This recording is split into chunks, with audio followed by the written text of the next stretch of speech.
За малын удмын сан эрүүл мэндийг хамгаалах тухай хууль чиг үүргийн дагуу малын генетик нөөцийн тухай хууль, мал амьтны эрүүл мэндийн тухай хууль болон өөрчлөгдөж шинээр батлагдлаа. За эдгээр хуулиуд маань бол одоо энэ оны 6 дугаар сарын 1-ээс хэрэгжиж эхэлсэн. За иймд бол одоо малчид, мал бүхэн иргэд, мал аж ахуйтай байгууллагууд маань бол одоо энэ хуулийг бол одоо уншиж судлаж мөрдөх юм шаардлагатай байна. За энэ хуулиар бол одоо малын генетик нөөцийн асуудал, мал эмнэлгийн ажил үйлчилгээний асуудлыг бол одоо зохицуулж өгсөн байгаа.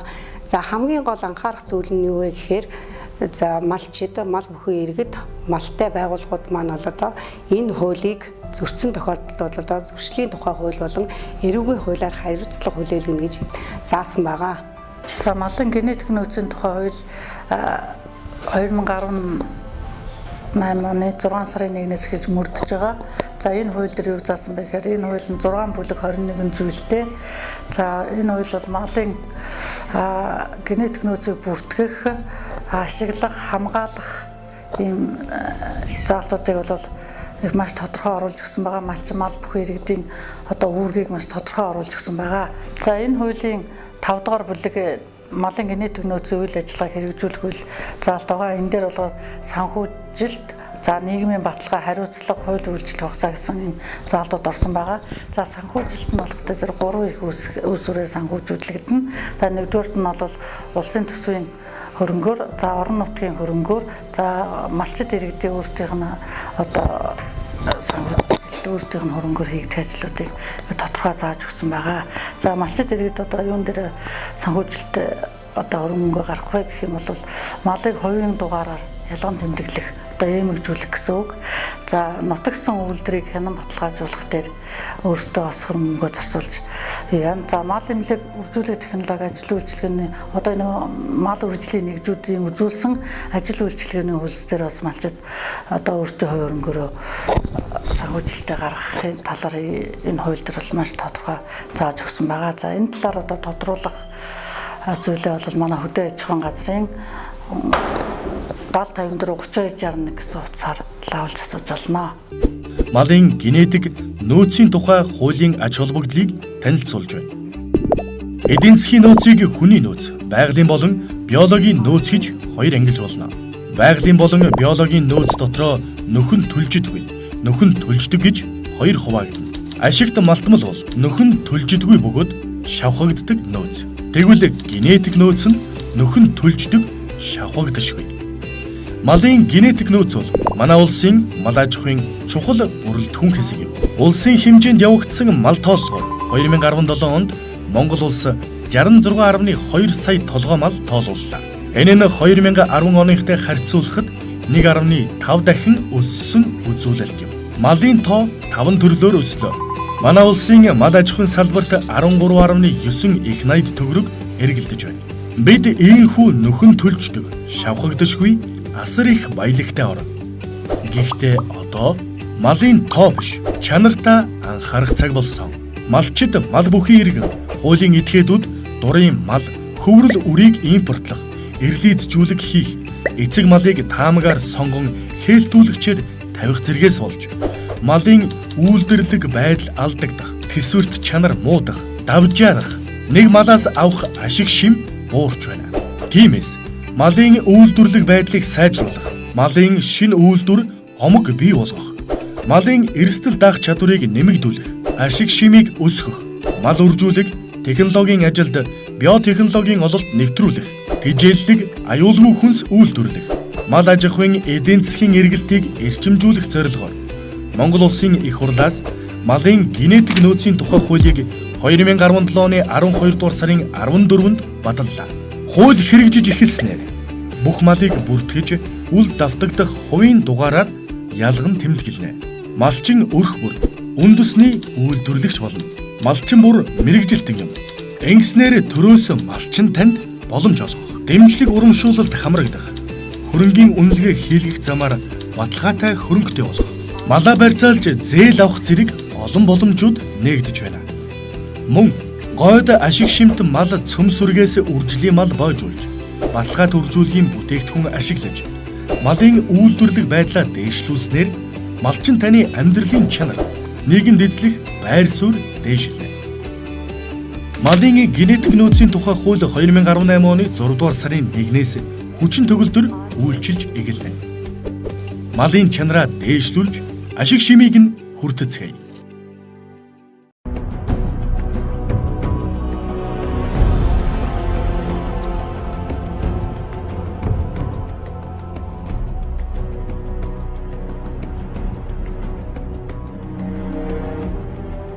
За малын удмын сан гэдэг хууль маань болоор малын генетикийн тухай нөөцийн тухай хууль, малын амьтны эрүүл мэндийн тухай хууль гэсэн хоёр хэсгээр хуваагдаж батлагдж гарч ирсэн. Малын эрүүл мэндийн тухай хууль маань 7 бүлэг 37 зүйлээс бүрдсэн байгаа.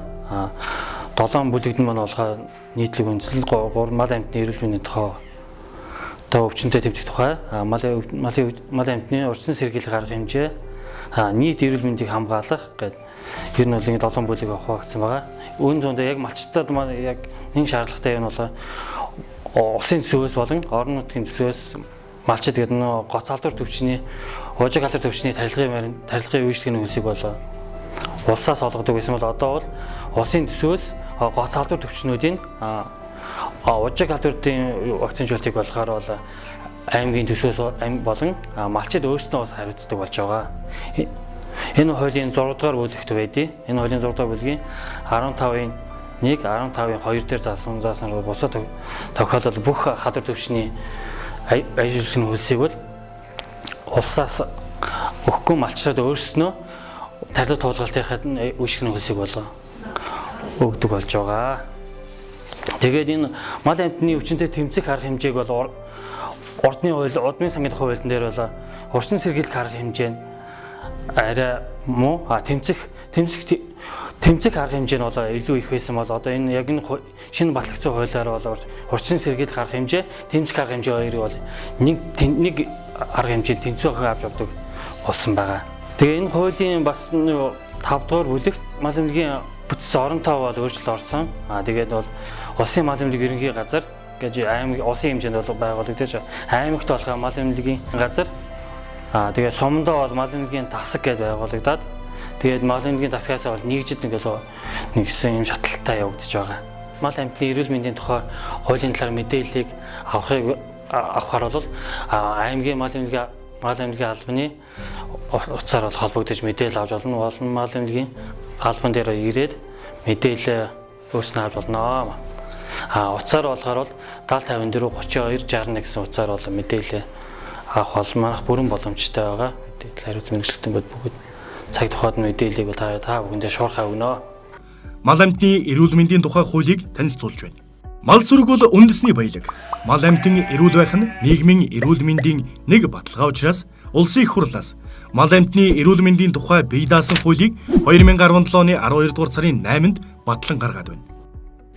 Хууль мал амьтны эрүүл мэндийг хамгаалах, мал амьтны гаралтай түүхийд бүтээгдэхүүний ариун цэвэр, эрүүл ахуйн шаардлагыг хангах, нийтийн эрүүл мэндийг хамгаалах, худалдааны чөлөөт байдлыг дэмжих үндсэн зорилготой. Мал амьтны эрүүл мэндийн тухай хууль хэрэгжиж эхэлснээр нэн тэргүнд мал амьтны өвчнөөс урьдчилан сэргийлнэ. Урьдчилан сэргийлэх арга хэмжээ нь ерөнхий болон тусгай гэсэн хоёр чиглэлтэй байна. Мал амьтны эрүүл мэндийг хамгаалахдаа эхний ээлжинд хашаа байр, тээврийн хэрэгслийн ариун цэвэр, эрүүл ахуйг сахиулах, орчны цэвэрлэг, ариутгал, халдваргүйтэл хийлгэх, шаардлагатай тохиолдолд нүүлгэн шилжүүлэх зэрэг ерөнхий арга хэмжээ авч хэрэгжүүлнэ. Өргөн хүрээнд малын халдварт, гоц халдварт өвчний талаар дарахвар зүйн судалгаа, лабораторийн шинжилгээ хийх замаар өвчнөөс урьдчилан сэргийлэх, тэмцэх төлөвлөгөө гарган, төлөвлөгөө тулан яаралтай дархлаажуулалт хийх юм. Энэхүү урьдчилан сэргийлэх бүхий л арга хэмжээ авсны үндсэн дээр мал амьтныг альва өвчнөөс хамгаалж чадна.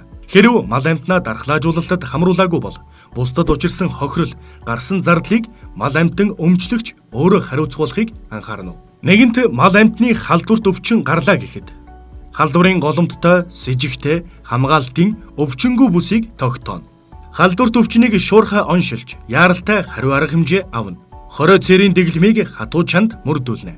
Бэлэн байдлын улсын төлөвлөгөө боловсруулж хэрэгжүүлнэ. Халдварт өвчингүй тайван байдлыг баталгаажуулж нийтэд мэдээлнэ. Хуульд нийтийн эрүүл мэндийг хамгаалах хүрээнд жороор олгох мал амьтны эмийн жагсаалт гарган малын тэжээлийн нэмэлтийг бүртгэх талаар зохицуултыг тусгажээ. Хэрв жороор олгох мал амьтны эмийг дур мэдэн хэрэгэлсэн бол малын гаралтай түүхийд бүтээгдэхүүнийг зах зээлд нийлүүлэх эрхийг 3 сар хязгаарлах хариуцлагын механизмыг бүрдүүлсэн байна. Мал амьтны эрүүл мэндийг хамгаалах тогтолцоо шин шатанд гарлаа.